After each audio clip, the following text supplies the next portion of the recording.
آپ جانتے نہیں اپنے وقت کے مخدوم جنہیں دنیا حضور مخدوم اشرف جہانگیر سمنانی کے نام سے جانتے؟ سبحان اللہ سبحان اللہ۔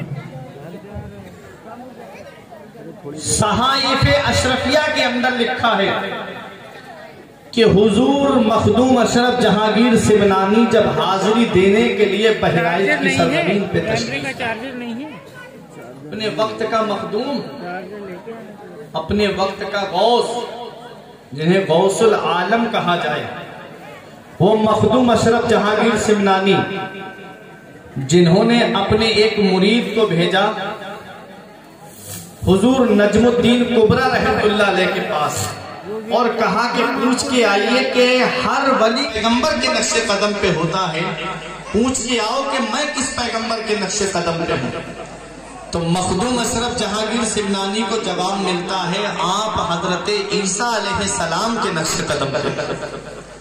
وہ مخدوم اشرف جہانگیر سمنانی جن کا مزار کچھوچھا کی سرزمین پر ہے، 15 سال کی عمر میں بادشاہ بنے، اس کے بعد حکومت میں دل نہیں لگا، بادشاہت میں دل نہیں لگا۔ خضر علیہ السلام نے آ کے کہا اشرف تجھے اللہ نے اس لیے پیدا نہیں کیا ہے کہ تو یہاں رعایا کی خدمت کرے، تجھے اللہ نے اپنا محبوب بنایا ہے، تو مذہب اسلام کی خدمت کرے۔ حکومت اپنے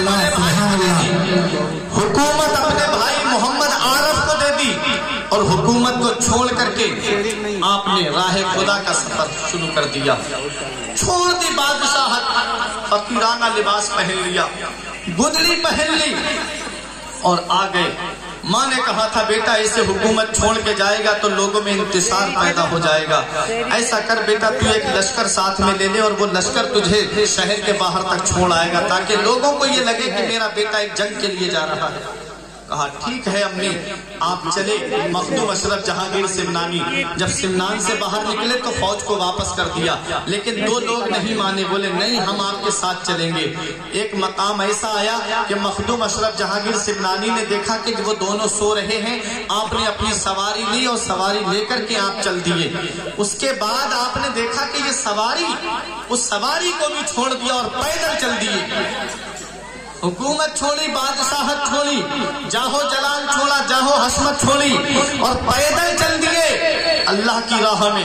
سفر کرتے رہے، جب بہار کی سرزمین پہ قدم رکھا تو وہاں ایک بہت بڑے اللہ کے ولی حضور سید شرف الدین یحییٰ منیری کے وصال کا وقت قریب تھا تو انہوں نے اپنے مریدوں سے کہا کہ میری جو نماز جنازے کی نماز پڑھائے گا وہ صحیح النسب آل رسول ہوگا اور وہ بادشاہت کو چھوڑ کے آیا ہوگا، وہ تارک السلطنت ہوگا۔ لوگوں نے کہا کہ حضور پھر کہا وہ میرے جنازے کی نماز پڑھائے گا۔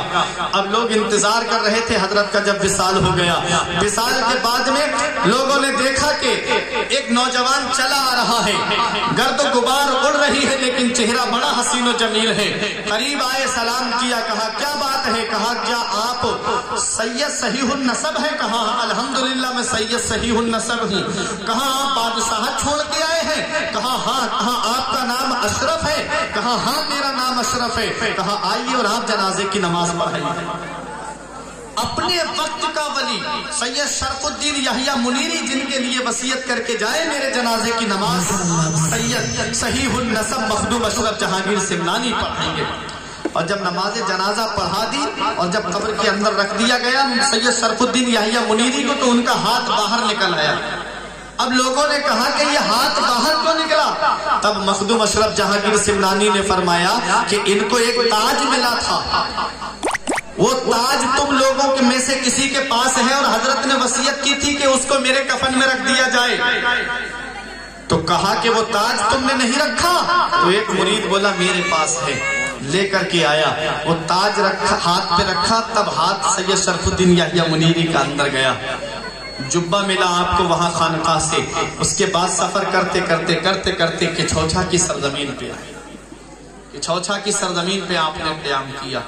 وہ مخدوم اشرف جہانگیر سمنانی فرماتے ہیں کہ جب میں بہرائچ آیا سید سالار مسعود غازی کے آستانے پر میں نے حاضری دی تو میں نے حضرت خضر علیہ السلام سے ایک